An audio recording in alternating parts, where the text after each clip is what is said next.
acara Sekolah Minggu Online. Hari ini kita akan beribadah, kita akan memuji Tuhan, kita akan mendengarkan firman Tuhan. Untuk memulai ibadah ini, mari kita berdoa terlebih dahulu. Mari kita berdoa. Tuhan Yesus, Allah Bapa kami yang bertata di dalam kerajaan surga.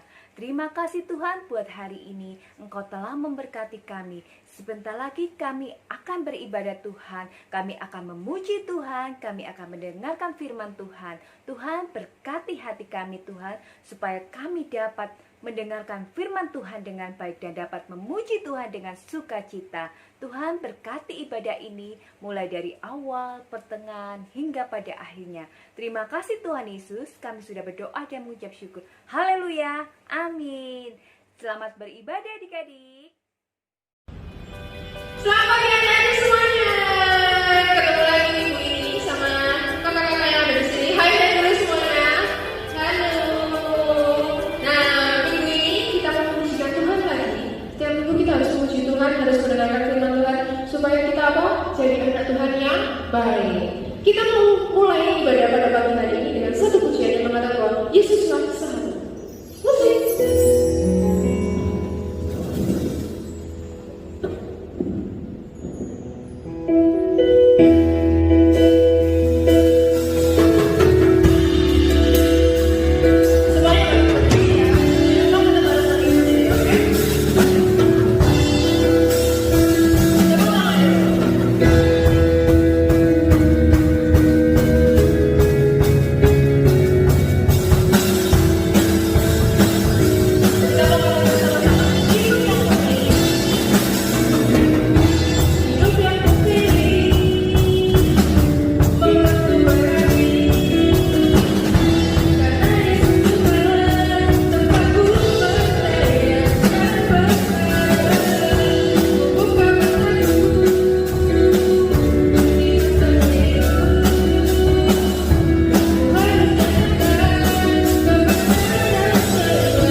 Lagu paling disuka sama anak sekolah minggu. Aduh senangnya.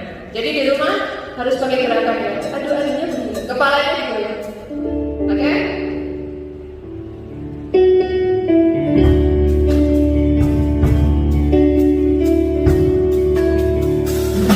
Masih ingat kan gerakannya? Harus. Ayo sama-sama. Aduh.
dapat melihat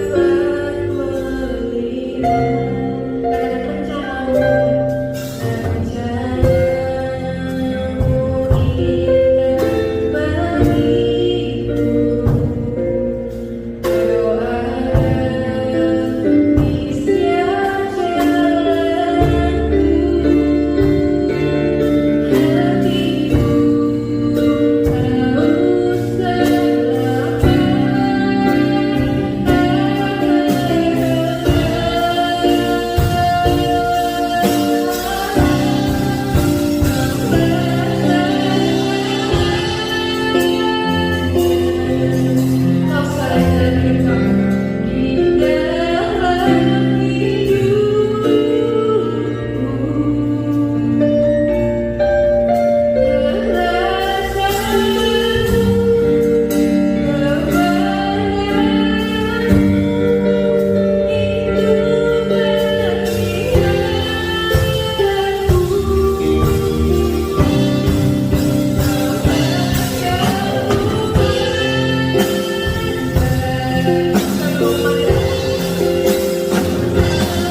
hatiku tahu kau selalu di dalam hidupku.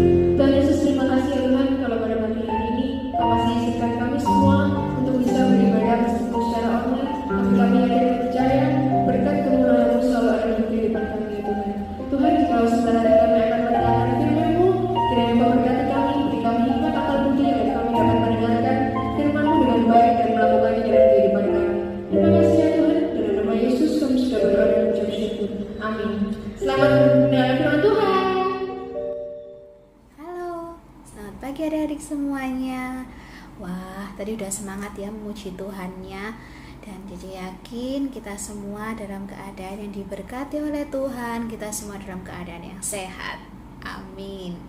Nah, pada pagi hari ini tiba saatnya kita akan mendengarkan cerita firman Tuhan. Sudah siap semuanya? Sudah duduk tenang? HP-nya ditaruh dulu. Kok HP-nya ditaruh nggak bisa lihat firman Cici dong, nyampein firman Tuhan.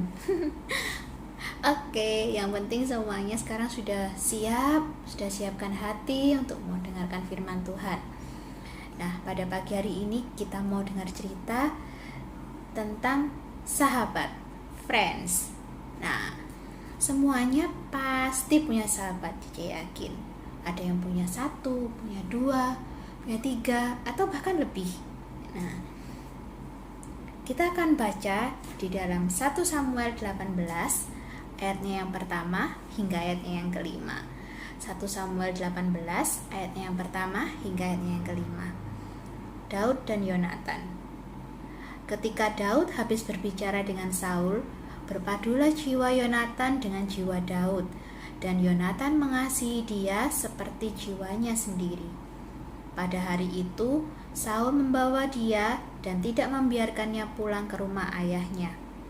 Yonatan mengikat perjanjian dengan Daud karena ia mengasihi dia seperti dirinya sendiri. Yonatan menanggalkan jubah yang dipakainya dan memberikannya kepada Daud, juga baju perangnya, sampai pedangnya, panahnya, dan ikat pinggangnya. Daud maju berperang dan selalu berhasil kemana juga Saul menyuruhnya, sehingga Saul mengangkat dia mengepalai para prajurit. Hal ini dipandang baik oleh seluruh rakyat dan juga oleh pegawai-pegawai Saul. Nah, Daud dan Yonatan, pasti semua kenal di sini. Daud dan Yonatan, mereka memiliki persahabatan yang sangat kuat. Pernah dengar lagu ini? Persahabatan bagai kepompong, mengubah ulat menjadi kupu-kupu. Nah, itulah persahabatan Daud dan Yonatan.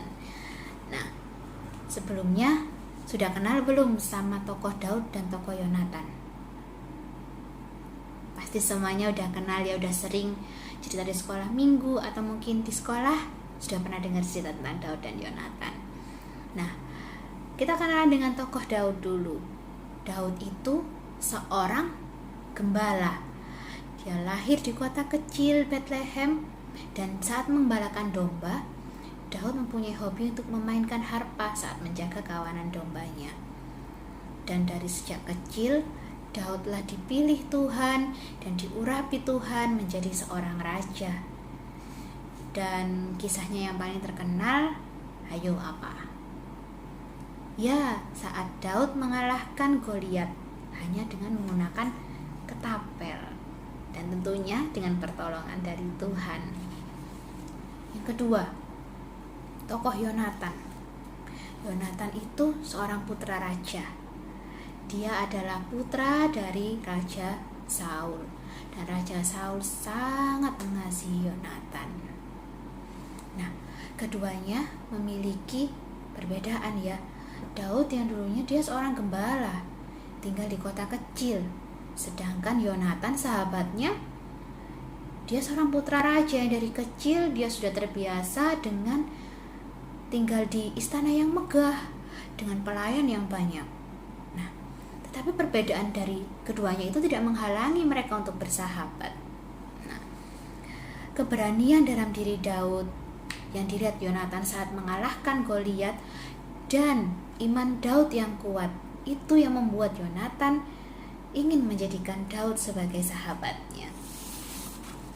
Nah, apa sih sahabatan yang bisa kita petik dari Daud dan Yonatan? Yang ini bisa juga menjadi pembelajaran buat adik-adik. Aku udah jadi sahabat yang baik belum ya? Kira-kira sahabat yang aku punya sekarang udah baik belum ya? Nah, ada 3. Yang pertama, makna persahabatan itu kita harus memaknai dan kita harus selalu mensyukuri bahwa persahabatan itu adalah hadiah yang terindah yang Tuhan berikan kepada kita. Sahabat kita itulah hadiah terindah yang Tuhan berikan untuk kita. Di dalam Yohanes 15 ayat yang ke-13, tidak ada kasih yang lebih besar daripada kasih seorang yang memberikan nyawanya untuk sahabat-sahabatnya. Nah, saat Raja Saul ingin membunuh Daud, karena Raja Saul iri, kok Daud dipuja-puja, Daud mengarahkan berlaksa-laksa, sedangkan Saul hanya mengalahkan beribu-ribu. Wah, timbul rasa iri hati dalam hati Raja Saul. Nah, saat ayahnya Yonatan, Raja Saul ingin membunuh Daud, Yonatan rela mempertaruhkan nyawanya untuk melindungi Daud sahabatnya. Sama halnya dengan sahabat sejati kita. Ayo, siapa sahabat sejati kita? Tuhan Yesus. Ya, Tuhan Yesus pun sebagai sahabat sejati kita. Dia rela mati di kayu salib untuk menebus dosa kita supaya kita selamat. Nah, jikalau kita memiliki sahabat yang sangat mengasihi kita, kita patut syukur bahwa itu merupakan hadiah dari Tuhan. Dan kita juga harus selalu bersyukur kita memiliki sahabat sejati yang gak akan pernah meninggalkan kita, yaitu Tuhan Yesus Kristus.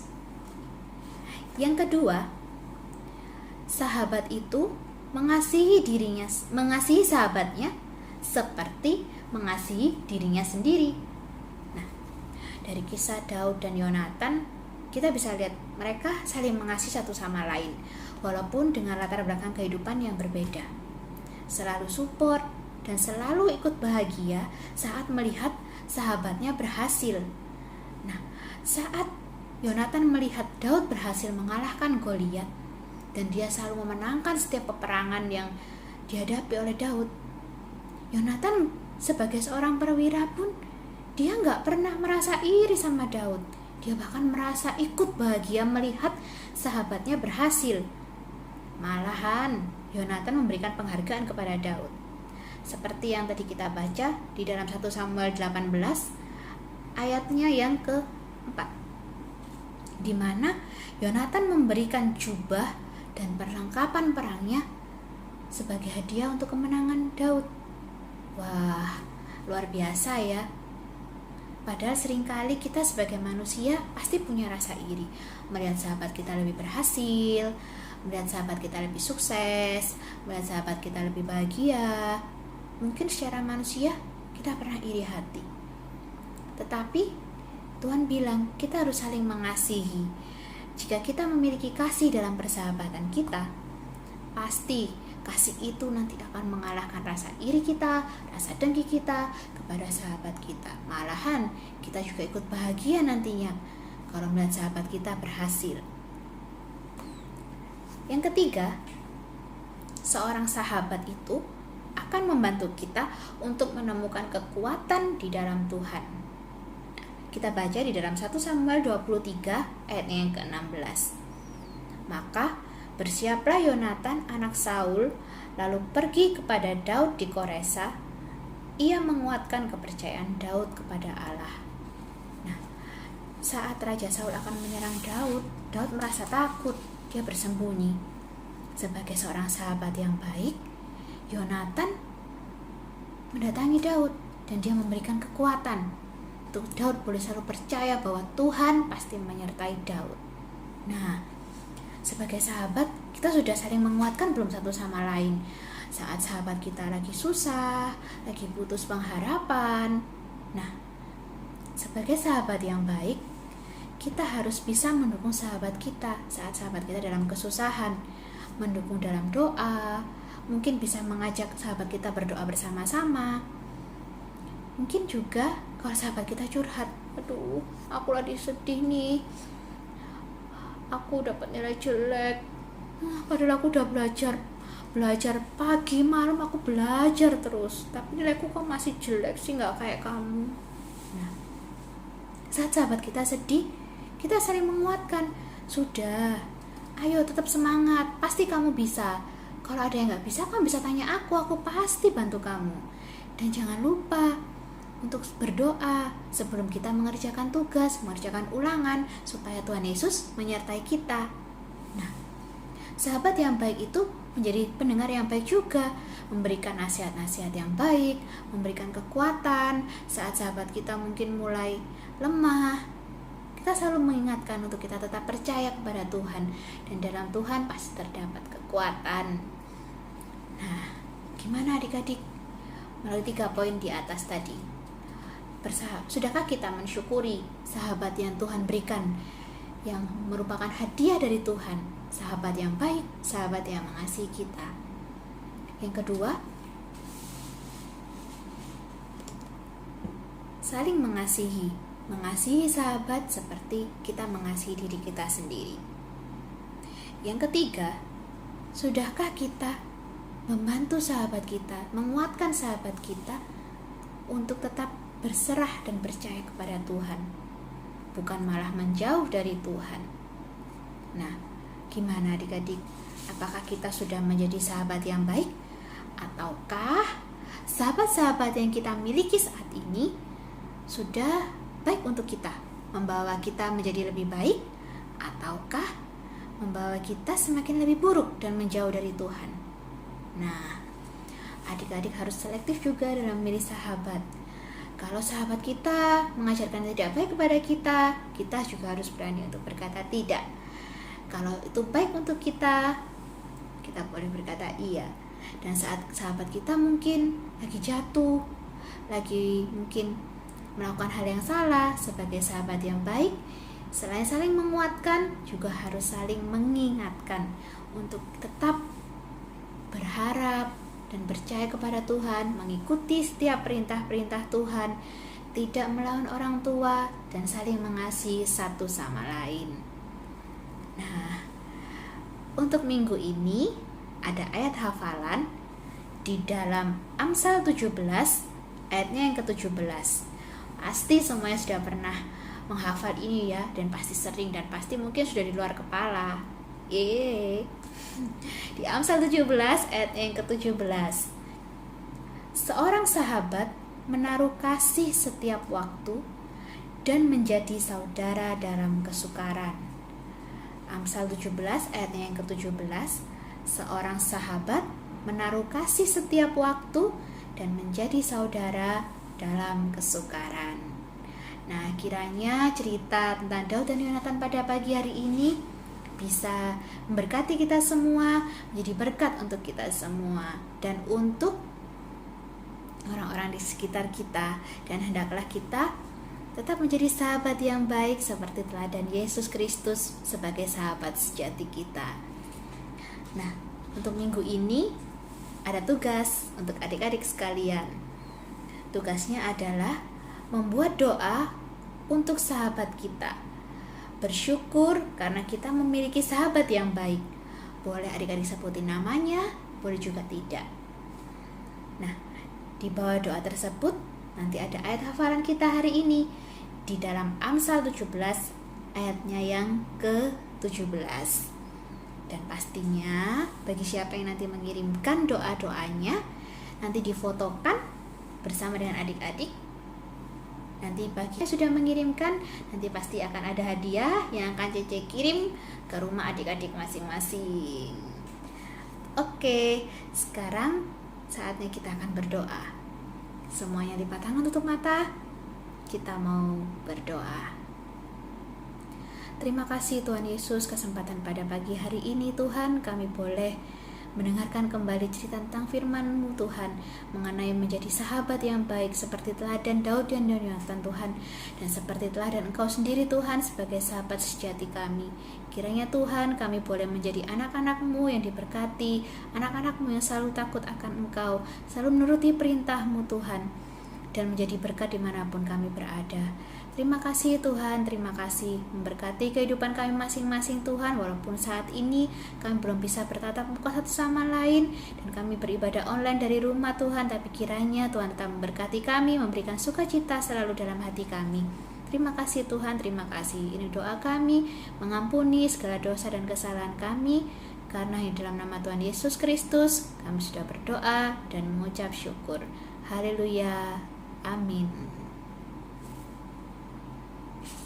Nah, adik-adik semua, Cece sudah buatin formnya untuk adik-adik menulis doa untuk sahabat. Formnya nanti akan dikirim di grup WA ya adik-adik. Nanti adik-adik boleh print, kemudian adik-adik tulis doa adik-adik di sini. Kalau sudah selesai, adik-adik bisa foto dengan tulisan ini. Oke, Cece tunggu ya tugasnya. Jangan lupa dikerjakan. Terima kasih, sampai jumpa minggu depan. Tuhan Yesus memberkati. Haleluya.